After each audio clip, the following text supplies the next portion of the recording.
It's almost 2 in the morning, and you're sitting on the floor of an apartment that costs more than you make. Back against the bed, phone in both hands, screen too bright. You type 3 words you swore you'd never send. I miss you. Your thumb hovers. You delete it. You type it again. And before the part of your brain that knows better can stop you, you send it. The bubble turns gray. Delivered. You wait for the dots. The little gray dots that mean they're typing, that mean you still exist to them. You stare so hard your eyes water. Nothing comes. No dots. No read. Just delivered, sitting there like a tombstone with your name on it. You tell yourself they're asleep. You know they're not. There's a green light next to their name in another app you forgot to close. They're awake. They're just not awake for you. This is the bottom, not the breakup itself. The breakup was loud. The breakup had tears. This is quieter. This is the part nobody films. The part where you find out exactly how much you were worth to someone, measured in how fast they reply. Right now, the answer is never. Remember this floor. Remember this exact silence. Because over the next 16 minutes, you're going to watch the same person who left this message on delivered turn into someone who answers in 9 seconds. Nothing about you will change. Only the number next to your name. Level 1.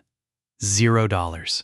Less than 0, actually, because there's a number on a card statement you don't open anymore. Here's what nobody tells you about being broke after a breakup. They don't hate you. Hate would be something.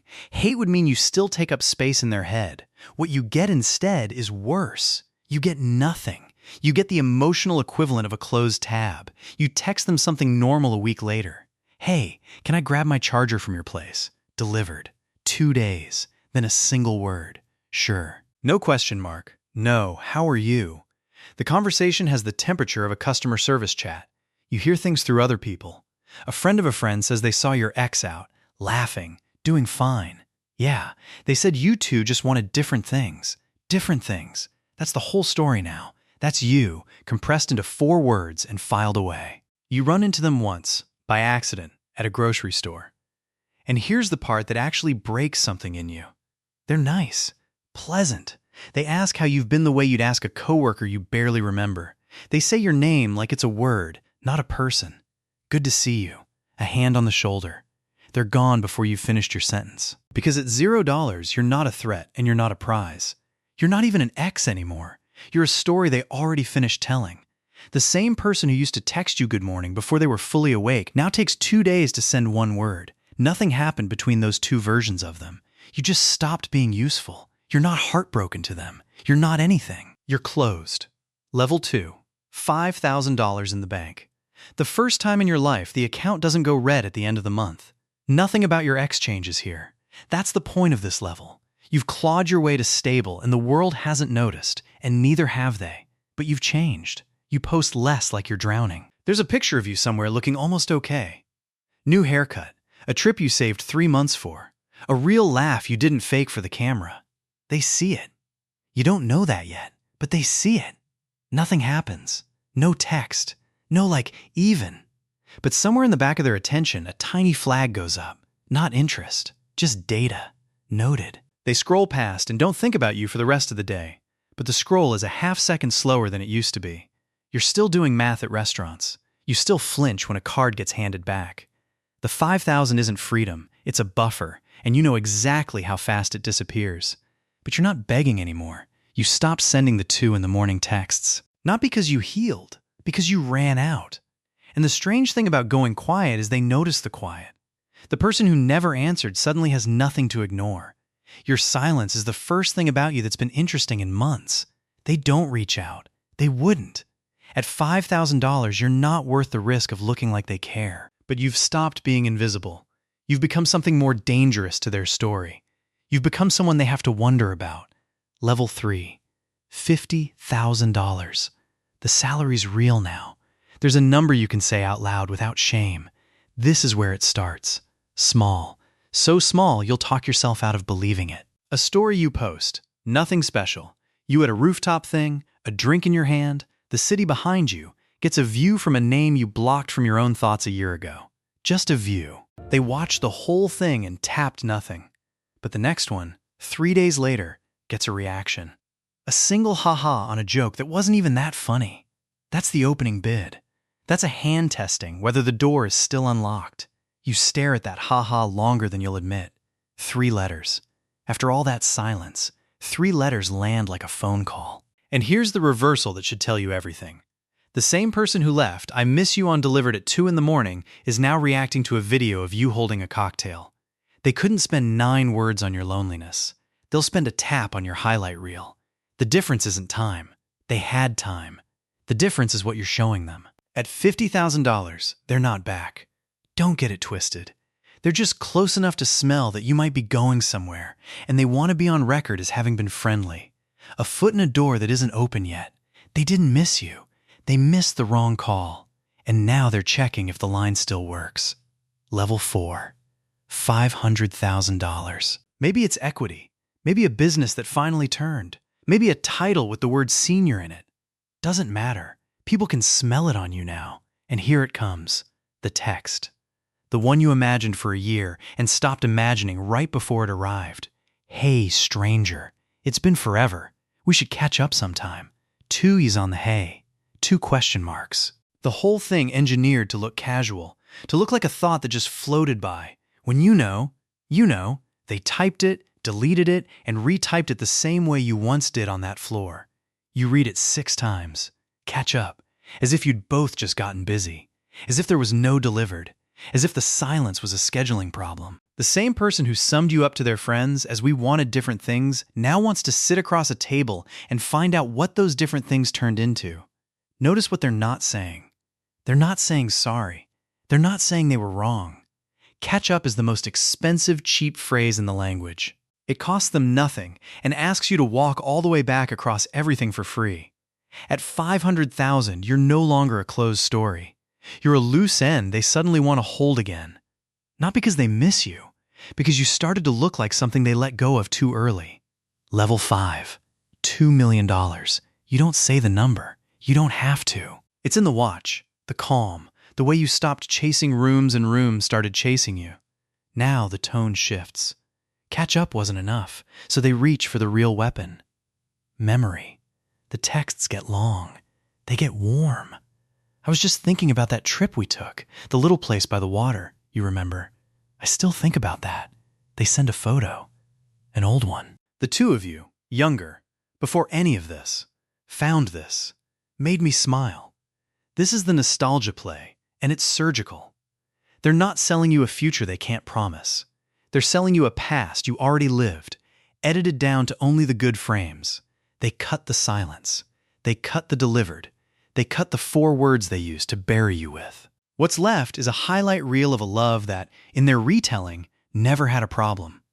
The same person who couldn't be bothered to ask how you were now remembers the exact cafe, the exact afternoon, the exact way you laughed.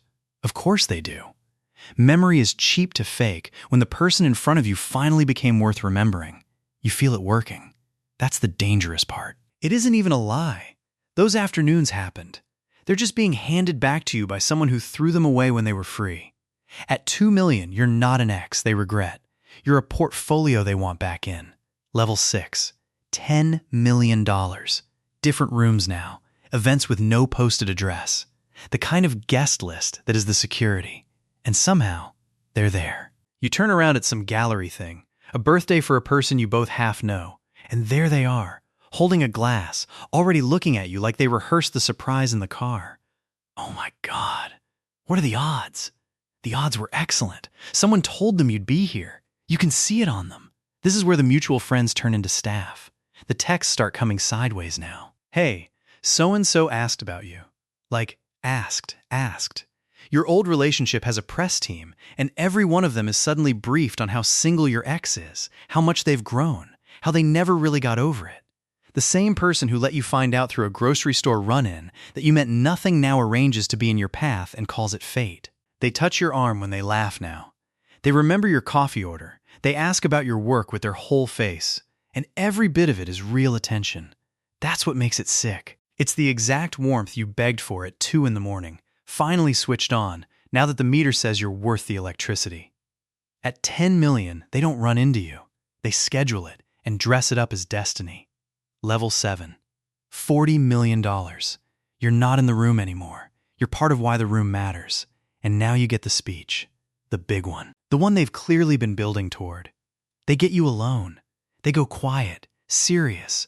The practiced vulnerability of someone who's decided honesty is the last card they have left. I need to say something.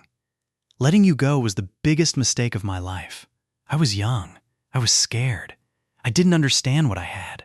Eyes wet, right on cue. Listen to what they're actually doing. They're rewriting history in front of you, live. The breakup wasn't them deciding you weren't enough. No.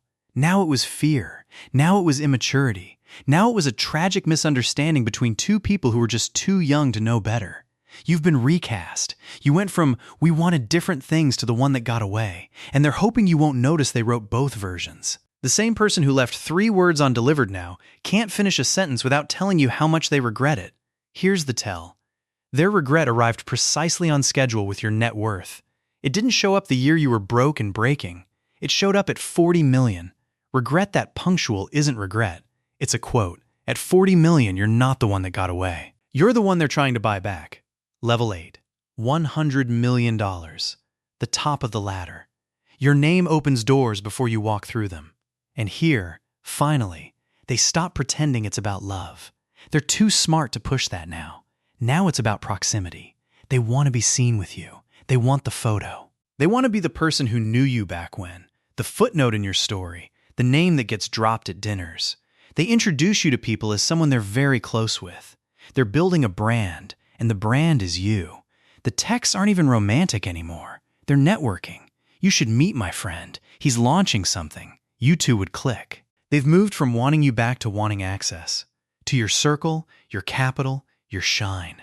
The love got quietly swapped for a business case, and they think you can't tell. The same person who closed you like a browser tab at $0 now wants a permanent bookmark. And you realize the cruelest thing on the whole climb. They were never lying about loving you. They feel something real when they look at you now. Warmth, pull, regret, want. All of it real. It just only switches on above a certain number. Their heart works perfectly. It's just collateralized. At 100 million, you're not their lost love. You're an asset they'd like back on the books. So let's go back to the floor. 2 in the morning. The apartment you could barely afford. You're back against the bed. Phone too bright. 3 words you swore you'd never send. I miss you. Delivered. No dots. No read. Just silence. And a green light next to their name proving they were awake and choosing not to be awake for you. You spent years thinking that night was about not being enough. That if you'd been better, lighter, more interesting, more lovable, the dots would have come. You rebuilt your whole life around becoming someone worth replying to. And it worked. They reply in 9 seconds now. They drive across cities to run into you. They cry about the mistake of losing you. Everything you wanted that night, you eventually got. It just taught you the opposite of what you hoped, because nothing about your heart changed between the floor and the gala. You were the same person at $0 that you were at 100 million. Same laugh, same loyalty, same love you were ready to give away for free. The only thing that moved was the number next to your name, and their feelings rose and fell with that number like it was a stock they were tracking. They didn't come back for you. They came back for the balance.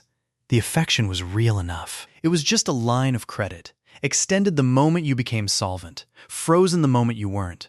So the next time those dots finally appear, look at them closely. That's not someone who misses you. That's someone who can finally afford you.